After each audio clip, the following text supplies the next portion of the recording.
Hello, I'm Sean Gittins and welcome to the first in the series of Sean Gittins is Puzzled By. In this first episode I attempt to question the unruly, surreal comedian Paul Foot. A frequent performer at London's many illustrious comedy clubs, some comedy reviewers have called Paul Foot funny. Can there be a higher praise possible for a comedian? But what lies behind this comedic enigma? What makes him tick? Do the laughs hide a visage of pain and tears? Or is he as empty on the inside as a balloon? So intrigued was I attempted to contact the man himself to arrange an interview. We agreed to meet at the Resonance FM studio in early December last year. On the evening of the recording, as I awaited Paul in the studio, I suddenly heard a rattling at the Resonance FM gate. When I went down to open it, Paul's lean and angular frame greeted me. It was then that things got complicated. First, Paul Foot refused to enter the studio, and I had to resort to coaxing him inside with jammed donuts with, at Paul's insistence, every grain of sugar dusting removed. Second, once in the studio, Paul Foot refused the kind offer of a hot beverage, took out a dusty can of Red Bull from his Velcro-covered satchel bag, and insisted he wanted to be left alone to do the easy Sudoku puzzle in the paper. He refused to speak thereafter, and placed some earplugs in his outrageously puckish ears. I waited patiently until Paul, at this later point visibly frustrated at being unable to get even part of the easy Sudoku puzzle right, said he was ready to start the interview. I've been compelled to report a true account of events on this evening after Paul Foot wrote some libellous comments about the interactions that took place between he and myself on the day in question. Paul Foot claims to have been the victim of a secret recording, whereas in truth he turned up with several dictaphones duct taped to his body, saying he wanted to capture the sound of his, quote, dulcet voice, end quote, from every angle. Also, whilst he struggled to finish the easy Sudoku puzzle, he broke down and wept when I threatened him that the recording would have to be aborted if Paul continued his antics and did not start speaking soon. Only once threatened, and after blowing his nose did he begin to talk. This is what he said to me. Hello, I'm also with Mr. Paul Foot. I'm with myself. It's a lot less exciting for me because I am myself, so I'm used to it. I'm always with myself. Even at times when it's very unexciting, like going to the toilet, or maybe just checking a cactus plant to see if it's watered properly, or maybe thinking, oh, I've come up the stairs. Oh, what did I come up for? Oh, yes, that letter. And then go downstairs. Then, oh, no, it wasn't the letter. It was the piece of silk. I needed the silk. Oh, I better go upstairs to the silk again. Oh, the phone's ringing. Oh, yeah, hello. No, it's the wrong number. Oh, no, what was it? I was going upstairs or something. Oh, that's right. Go to the toilet. Oh, go downstairs again. No, what? Oh, the silk. Oh, get the silk. I have to go through all of that with myself. So I'm quite bored of myself, actually. In fact, throughout this whole interview, you'll probably hear my voice very bored. I may even fall asleep because it'll be me speaking and I'll be extremely unexcited. But of course, for people listening, it's the experience of a lifetime. I mean, for people listening, this is what you've been building up to throughout your whole life. You know, you've dedicated an hour to listen to a show in which you hear me say things. So I'm obviously aware that for you, the listener, this is exciting. So obviously I will try to keep my own attention and not fall asleep or just wander out and go to the toilet or something like that. Then I wouldn't even be here in the studio and you'd be extremely bored just listening to silence. Obviously I'd be bored as well. I'd just be in the toilet. I mean, it'd be the worst of all worlds. So it's the best of things if I stay here. So it's good to be here, Sean. Maybe if we could shorten the answers ever so slightly, if that's possible. Oh, I'm just slightly worried we might run out of time. What's that? I didn't think that was a question. I thought you were just saying hello. I was just answering. I was going to make my answers very brief. I always think it's professional to have short answers to questions. The only time in an interview that I think it's acceptable to be a little bit longer is either when you're just saying hello, obviously introducing yourself. I think it's vital that you obviously say a few words at that point, which is why I said it.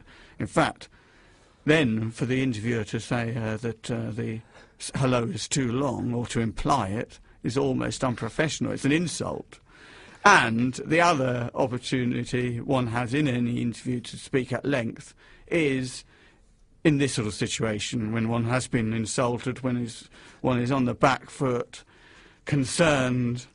I mean, now, genuine concerns about what the next hour is going to be like. There's an atmosphere of considerable aggression and combat in the studio, and all the more reason for me to talk a little bit more until the first question, which is coming shortly, and which I fear. There's nothing to fear. We've had some questions sent in to us. Who has sent these questions? Have you just made them up? I haven't. You have made a public application on the website, on the internet, for people to send questions? I think that might be stretching the truth a little bit. I just asked some people who have seen you some questions, and they sent it to me in a verbal form. Is that okay? Who were these people? Just one was my friend Wally. Ah, Wally. He said, "Can you get indigestion from eating too many rennies?" What do you think? Well, yes, you could. If you had a lot of rennies, naturally, it's too much, isn't it? And then what happens, of course, is because the rennies are there in case you get heartburn and too much acid. This is in answer to the question from Wally in Chelsea. So basically, you have too many rennies, you get too much alkaline in the stomach. You're forced to have acid to take away that horrific alkaline sense. So there's various ways you could do it. Battery acid is very, very slow to absorb. The worst way to do it. You're just there with your tongue, just slowly licking at a battery. So that's not to be advised. Another sort of acid would be carbolic acid. I don't even know what carbolic acid is, but people talk about it. I mean, it's a famous acid, isn't it? Everyone's heard of carbolic acid. Yes. Where do you get it, though? I mean, there's a nightmare. Do you go... I mean, I wouldn't know where to start. Do you go into Boots and ask them if they've got any carbolic acid? Get a lot of strange looks. You know, hardly going to help, especially with indigestion. You know, the horrific feeling of the rennies inside you, and then you're going around Boots asking for a carbolic acid. There's an attractive young woman at the desk, and she's saying, well, look, I don't even work in the main bit of Boots. I'm just at one of the concessions where we give out those perfumes and try and sell people expensive hand products and so on. You know, so it's not really anything to do with me anyway, but, you know, frankly, I don't know what they sell in Boots. I just work in the hand section. But even so, I doubt they've got carbolic acid. And, you know, I'm not interested in going out with you next week. And, you know, obviously, you know, you seem to be in some pain. You're doubled up with pain. And the last thing you need, frankly, at this stage is carbolic acid. Obviously you do, but they don't know that. So it's very embarrassing, humiliating. So my advice is to get an acid from a lemon. It's very, very helpful. If you just, in fact, eat a whole lemon, you get the acid. You also get excruciating pain as the whole lemon goes down your windpipe, which takes your mind off the terrible pain in the stomach from the rennies and the fact you've been rejected by a woman in Boots. Let's move on slightly. That was a strange question to Was it? open with. I thought it was quite a sensible question. I mean, this is important to Wally. I don't think it was strange for him. I don't think, as he lies doubled up with pain, having been rejected by a woman, that he's thinking that's a strange thing. I mean, it was the first thing he wanted to be answered. I felt I did what was required. I mean, it would have been quite odd, in fact, if you'd started with any other question, especially as you say he's a friend. One wonders how close you are to him when he's doubled up with pain, lonely, and in desperate need of carbolic acid, and there you are saying, "Oh, I'm going to ask any." Oh, he probably rang you before the show. Oh, you're doing that? Are you doing that recording with Paul Foot? Oh, yeah. I've got the question about the acid. Oh, yeah. Well, what are you going to ask? Oh, well, I could start with that one, but I thought I'd start with another question. I mean, if I were Wally, I would terminate the friendship between you and him. I'm going to edit that bit out because he means a lot to me. Well, it means a lot to me, that's why I said it. If you edit that bit out, I will edit the bit out where you said you'd edit it out. And then... It'd just be silence. Yeah, it'd be silence.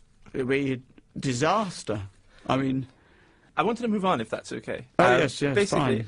Some fans of yours have told me that they would like to have a Paul Foot doll, like a sort of merchandising doll. Yes, not voodoo. I don't think so. Just for purely, what, for Well, maybe it would... bedtime you'd reasons. pull a string out the back and it would talk about Shire horses or something like that, or like a part of your routine, and you could maybe change his clothes a little bit or something.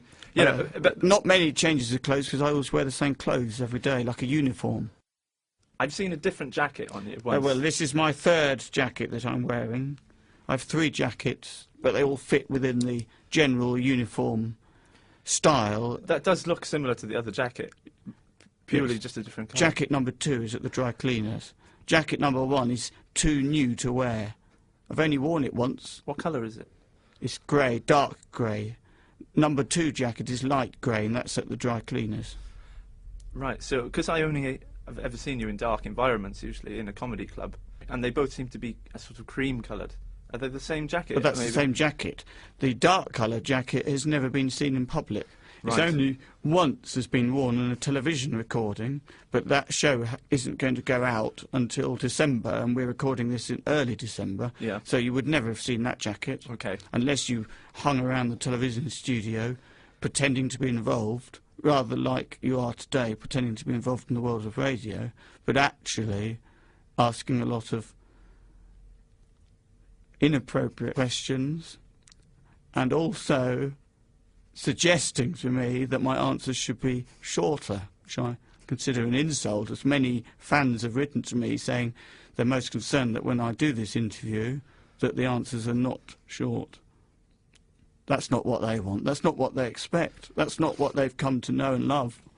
If I gave a short answer, they would leave in droves. So, in answer to your question, yes, there would be a limited number of jacket changes on the toy. Basically, have you ever thought about merchandising Yes, yourself? I in have some got form? merchandise. Okay. Paul Foot T-shirts.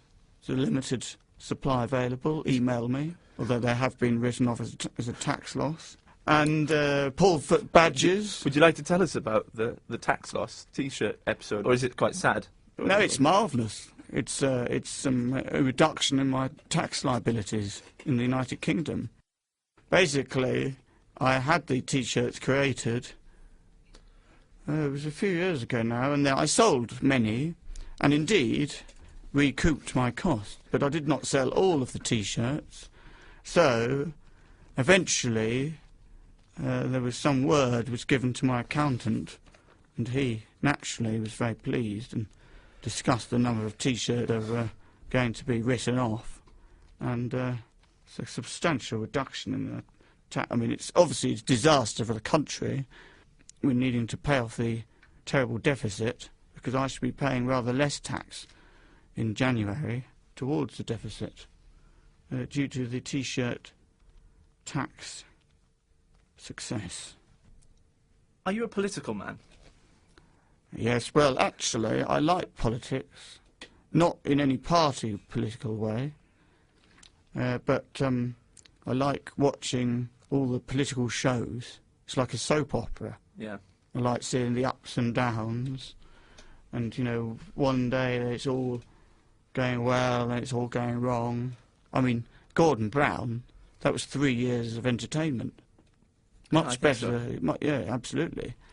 Better than any kind of soap opera. Right. Because the only tragedy, of course, was that he was destroying our country. It's a gruesome spectacle. It's a gruesome spectacle, but an enjoyable one. Yeah. Really. So you would never go into politics? Well, I have thought of being, maybe one day, I could be stand as an MP. Be quite funny, wouldn't it? I think it would be, yeah. What party would you go with, or would you stand as an independent? I would stand as a dependent, highly dependent on others. I'd be very, very dependent. Needy. I'd be a needy candidate. And all the time, like, asking for